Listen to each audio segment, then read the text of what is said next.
Okay, well, good afternoon, welcome. I'm excited to kind of have a quick check-in here after 2 weeks of being on the job. Just give a little update on where we're at. I'm very excited about the process of hiring a coaching staff. Great support and encouragement from Mr. Tepper, from Scott Fitter. It's been pretty dynamic. Mr. Tepper's been outstanding. Made it very clear that this is my decision, but there's been constant communication with he and Scott on every coach, on every position, vetting it out in every way. So it's been really dynamic and really fun. Really excited about the coordinators, all the coaches, but really excited about all three coordinators who have great leadership, men of high character, men of the highest competency that you can have, and then men who I think can lead and connect with our players to bring out the best in them. So I'll open it up from there. Frank, you have three coaches on your staff who interviewed for head coaching jobs. Two of them interviewed for the same job you have. I was just curious, what was the discussion like when you were kind of recruiting them, maybe pre-process or pre-hire? Actually, really not any talk of that. I mean, I think in this profession we all understand the business that we're in and how the process goes. So, again, going back to hiring men of good character, and how we approach it as a head coach. Sure, you're in charge, but it's really collaboration. So it's always about getting the best people into the fold. So we can get guys who are interviewing for head coaching jobs and get them on the staff. That's just a plus for us. Frank, how come it was so important for you to bring in guys with so much experience, a couple guys with head coaching experience? What was your thinking behind all that? Just a diversity of thought. Guys that have, with that kind of experience, have been in a bunch of different systems. They've been through the wars, they've been through the ups and downs, they've learned how to solve problems, they've learned how to work with players of all types, work through issues. It's a long season.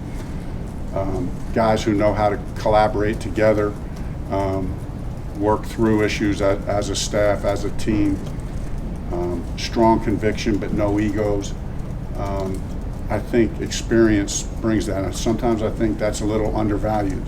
Sometimes I think it gets a little undervalued, but really happy to have great experience on the staff. Speaking of the experience, you also have fresher faces on the staff as well. Was it important for you to have that juxtaposition among your staff? Yeah, absolutely. Kind of tried to do that on every front, in every way.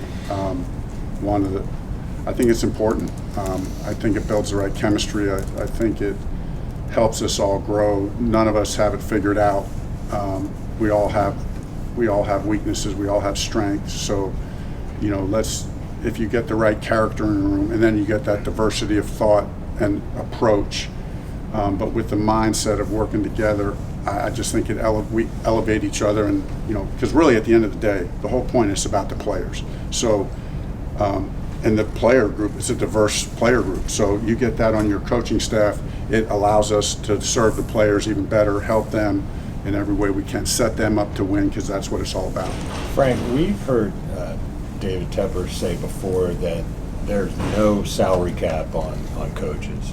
How beneficial, and I think you alluded to at your press conference that he was behind you on that regard, how beneficial was that financial backing as you, like especially in Jero's case where Minnesota was, but really across the board? Yeah, and to Mr. Tepper's credit, he never flinched on that statement. It's just not, that doesn't, he's been around the block a few times in a few ways. That doesn't mean it's open checkbook. That just means we're willing to do what it takes to get the right coaches and put the right team together. So it was a good checks and balance, but he backed up what he said, I can tell you that. And we were able to compete against other teams who were vying for similar candidates, where we came out on top because of that backing.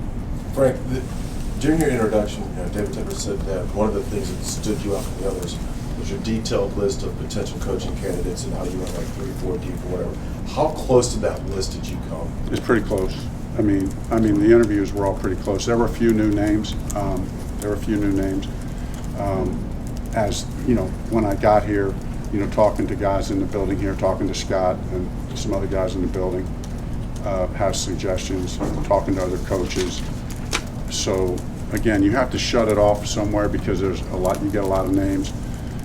But Yeah, I mean, it served as a good framework to start. Frank, what do you see in Josh as your quarterback's coach? And do you see a little similarities between yourself when you were starting as a coach and him given your playing background? I think there is similarities in that. I think Josh has probably, played a few more years longer, 17 years, a long time.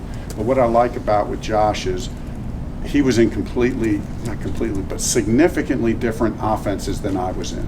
So his exposure to offensive football, even though we have very similar careers in some ways, he was exposed to a lot of different styles of offenses that I wasn't, or as a player. So so although we might have a similar philosophy and approach to how to get the best out of a quarterback, the actual what he'll bring to the table systematically as far as our scheme and how we teach and approach with the quarterback, I think is going to be a great benefit. You kind of touched on it there and a little bit elsewhere. How important is it to you to not have a bunch of yes men on your staff, but that diversity of thought to tell you, I don't think this is the right way? 100%, and everybody knows that right away. I mean, if there's one thing that I would despise as a head coach, it would be that. Now, we all respect one another, and I certainly expect them to respect me. I will respect them.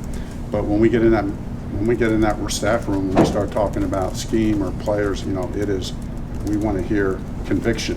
I want to hear conviction. I want to hear, opinions about what is best for our team to put our players in position to win. So you can do that in a respectful way. It goes both ways. So very important.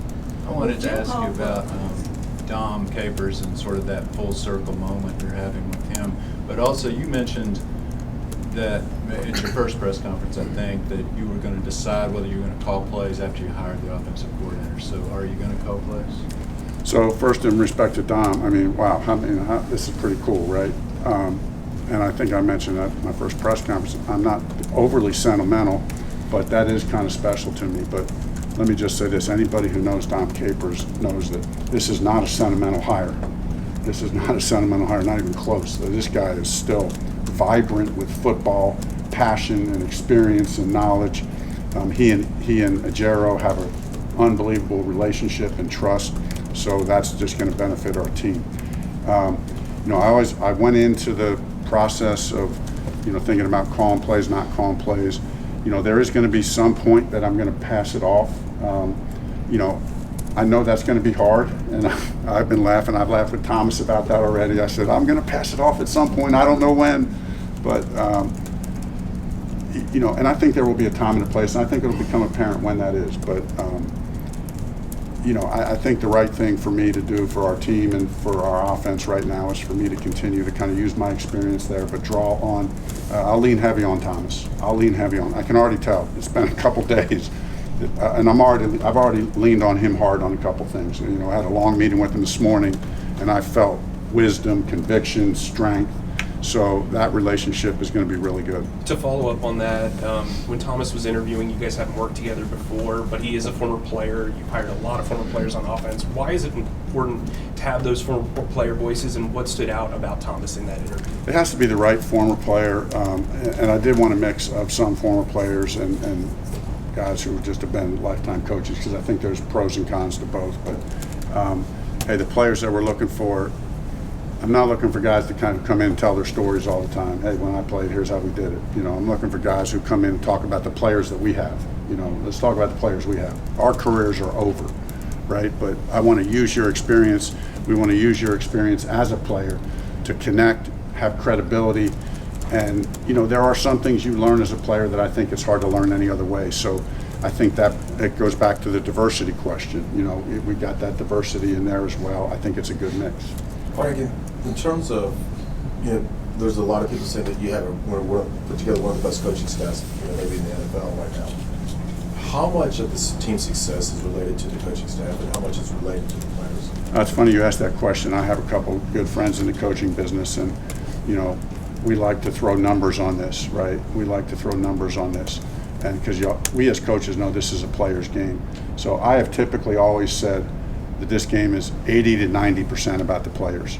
It's 80 to 90% about the players, 10 to 20% of it is coaching. But when you consider the number of games and the percentage of games that are won by one score, 10 or 20% is a very significant difference. So if you can compete and quote unquote out-coach your opponent by 10 or 20%, and you win 10 or 20% more games, that's 3 games a year maybe, right? So that's a huge difference. But at the end of the day, it's a player's game. And so what we as a coaching staff, what I'll say to our coaching staff, I don't know if it's 10% or 20%, but we got to get 100% of our 10%, or we got to get 100% of our 20. Every ounce of energy that we have to get whatever it is that we contribute, we got to get it. Frank, defensively, are you committed to a 3-4 then scheme? Yeah, Ajero's been 3-4. It'll be a base 3-4 scheme, but when we get in sub, it's really multiple. It's really multiple. There's 4 down, 3 down, 5 down. It'll all depend on how Ajero and the defensive staff want to put our player, take advantage of our players' strengths. We'll be very multiple, but in our base defense, we'll be 3-4. And who does that benefit? Caldwell specifically, what has been your experience with him, and what does he bring that you felt was important to have? Jim was a huge hire, just a wealth of experience. Obviously, Tony Dungy and Jim Caldwell were the first kind of coaches who hired me, gave me my start. And I worked for Jim, so I saw firsthand his brilliance in offensive as a mind. He's an elite leader. He's got great wisdom, so he's a very experienced and successful person in everything he's done. So I'll lean on him as a former head coach, as a former offensive kind of quote-unquote guru in a lot of ways. I already have. I mean, it's been a short time and already have. But really the role with Coach Caldwell, it's going to be a little different because he and I have talked about this and think the best value is that if he is intertwined in almost like I am as a head coach, he's intertwined in the game management stuff with George Lee, our game management coordinator, with Chris Tabor on special teams, with Ajero on defense, and certainly with us on offense. So we even talked about it this morning, just developing a plan for how that's going to play out, how he can add value in each of those areas. Frank, because you hired 2 guys who were in the head coaching mix this year as coordinators, did you also form, as you were forming your staff, did you bring in guys thinking they could be the successors at those coordinator spots? Yes. I memean, I think you're always thinking that, who is, because you believe you're going to have success. I know all 3 of our coordinators. All 3 of our coordinators are legit, are going to be legit head coaching candidates. So you have to think that. It would be foolish not to think that. So yeah, And then I wanted to follow up too. We asked you about quarterbacks a few weeks ago. Since that time, Derek Carr is available. Will you guys bring him in on a visit? Interesting question. We're really literally sitting down with the guys today for staff. First staff meeting will be tomorrow. But I've kind of met with guys individually saying, okay, here's what we're doing. First, step 1, let's evaluate our roster.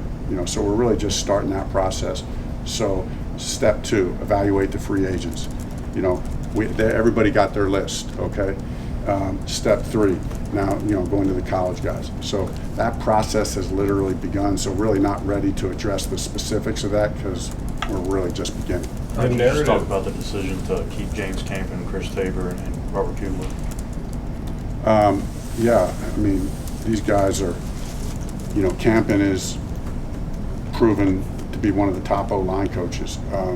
That has been consistent for a long time. I watched the film, sat down for a long meeting with him, called a lot of other people about it. That was a no-brainer, to be honest with you. And then listen to him talk about Kugler. That connection is just so important. So that just made a lot of sense. And then Chris Tabor, the same way. This guy's he's one of the best, and he has been for a long time. So it was a great opportunity for me to keep those quality coaches. Frank, Deuce and Todd come from Detroit, have similar roles. I was just curious, how did that come about? And also, how does Deuce complement you kind of in the coaching realm? Yeah, I'm even keeled. I'm just more even keeled. Deuce is not even keeled. No, he's not even keeled. I don't think he has an even keeled bone in his body. And so that's what I love about him. I mean, he's the hammer. But if you're that kind of personality, it has to be authentic and genuine. And this guy, and I need to say, he's not just a hammer now. This guy is a quality football coach in every way. He's going to offer a lot to us offensively in our scheme. We had a long meeting yesterday. It was already apparent the connection between him and Thomas and the whole offensive staff. Deuce's contribution there is going to be significant. But Deuce is a leader of men, you know, and so his role as the assistant head coach, that's not just going to be a title. You know, I'll have him talk to the team. He'll be out on, and he will have a role, like you will feel him as the assistant head coach. But great coach, great person, and he and I got really close in Philly and have maintained that relationship. Frank, can I follow up one thing on the play calling? You said eventually you'd want to hand it off. Like, is there a timetable in your mind, like this season, next season, middle of the season, preseason? I mean, just Yes, all of those. You know, I don't know. You know what I mean? I do know it's going to be hard to let it go, but I do know that I do want to let it go. And I don't know. I talked to Thomas, you know, just a couple times, and I think, okay, it's going to be pretty easy to let go to a guy like this. If, you know, just feeling his presence already, feeling his poise. And as we work together, you know, we've not worked together. I mean, I didn't know Thomas very well at all. I mean, it was a great process to get to know him. You know, we went into this, I mean, it was kind of crazy that normally you go in and just like we were alluding to earlier, you got a small search of guys that you know or at least know a friend of a friend. Thomas was not in that category. You know, I every year try to broaden the search at every position. I try, okay, who are the guys I know? Who's outside that circle? And Thomas was outside that circle, but the more I looked into it, there was like, wow, this everywhere I checked, he's impressive. Then you get him on a Zoom, it's even more on the phone. Get him on a Zoom, it's even more impressive. Get him in person, it's even more impressive. So I think that's how it's supposed to work. You know, take your time, don't rush, hire the best coach. At the end of the day, all I'm looking to do at every position is I'm going to broaden the search, but I'm only going to, there's Mr. Tepper is giving me one assignment, get the best coaches to help these players win. I read in Darren's article that you reached out to Bill Polian about reaching out to Steve Caldwell. He said, just call him. How did that conversation go when you called Steve Caldwell about this opportunity? Yeah, I mean, it was because we're close and because we've maintained a friendship. You know, it was kind of like I'm calling him out with great respect because of what he's done and who he is to me as a mentor in many ways. And it was like, Coach, I want to, you know, kind of want to talk to you about a scenario that, you know, maybe neither of us could have thought ever could happen. But how would you feel? You know, there's an opportunity here for us to work together. I'm not sure if that would interest you, but, you know, then I expressed to him how much I would value that, what role I could see him playing, how he could help me, how he could help our team. So, you know, and if you know Jim, he's such a class person, it was an easy conversation. As things were going down last year between Matt getting fired and then Christian being traded, the narrative on the outside was this was a breakdown scenario. I'm curious what the kind of the general theme was that you heard from the guys that you brought in that were focused on their team and didn't know anything about this roster. What was the theme you kind of heard over and over again? You know, I think when you come in, everybody's just kind of coming in with a fresh start. You know, hey, let's just wipe the slate clean. You don't want to ignore what you're walking into or the context of that. But I think really our mindset has been what I've heard, what I feel is what's done is done. Let's just hit the reset button, get the best people together, and let's create something special. And we do that by getting the right people, having the right processes, demand excellence in everything that we do. Just demand excellence in everything that we do. That will create a consistency that will produce the results that we want. And we're looking for not just flash in the pan. We're looking for consistency, winning, you know, week in and week out, year in and year out is ultimately the goal. Frank, as far as those guys who were outside of your circle, as you said, Thomas, maybe a Jero, how much of a voice did Dave have in suggesting those guys? He was involved in everything. He's been involved in everything from day one. Have you thought about this guy? Or even if it's been a guy, what I've loved about how Mr. Tepper has approached it, whether it was a guy who he might have mentioned or if it was a guy he didn't mention, he's doing his own vetting. You know, he's doing his own vetting, and then we're talking about it, and so is Scott. So when I tell you it was dynamic and when there were many conversations, like it was a lot. It was a lot. It was on the phone multiple times a day, and every day talking about every position and every hire. To follow up on the earlier question about quarterbacks, Frank, to evaluate your current quarterbacks under contract doesn't take very long because you don't have many. So, And I know one of them. right. So, as you, I mean, just speaking, I know you don't want to speak specifically about Derek Carr or something, but in a big picture sense, I mean, do you have to dip into free agency and the draft, do you think, ultimately?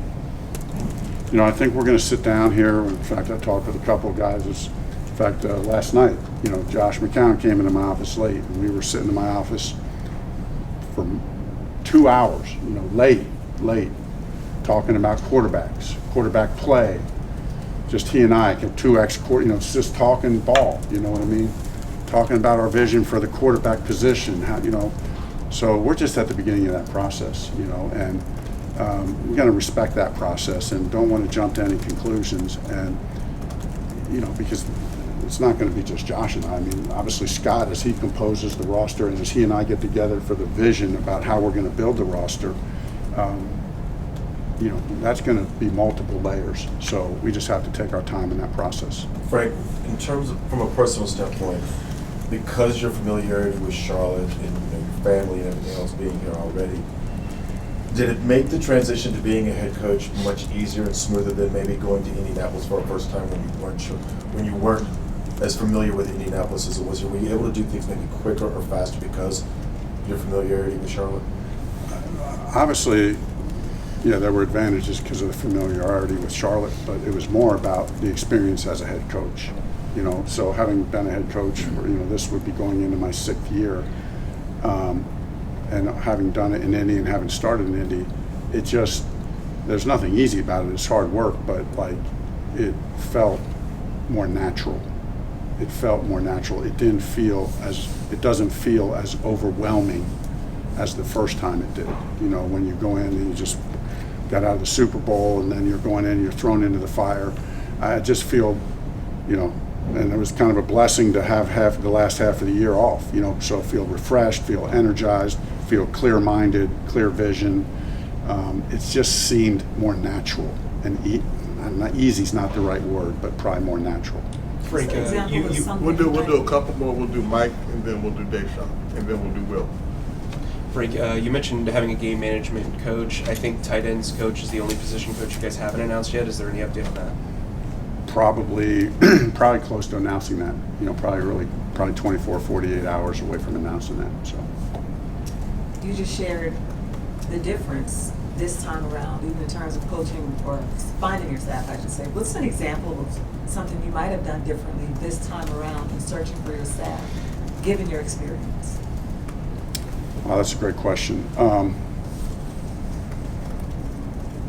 You know, I just think in the process of, you know, Mr. Tepper's involvement was, you know, not intrusive, but was strong in the right way. And so, you know, that's been a pretty cool experience. You know, was able to also, one other thing that was different was, you know, in interviewing some of the coaches, it wasn't just me. There were times I was able to put a coach that I was interviewing in front of other people on the staff, you know, which you like to do when you can. So I wasn't able to do that the first time around as much. This time I was able to do that a little bit. So that would be 2 examples that I can think of. When you and your coaches are breaking down this roster, is there anything that jumps out that you weren't expecting, good, bad, different? Really just in that process. In fact, I was sitting down with the Gero this morning talking about it. Okay, let's, you know, hey, we got to be on task. You're going to be with your guys evaluating. You know, they've already started offensively. They've started.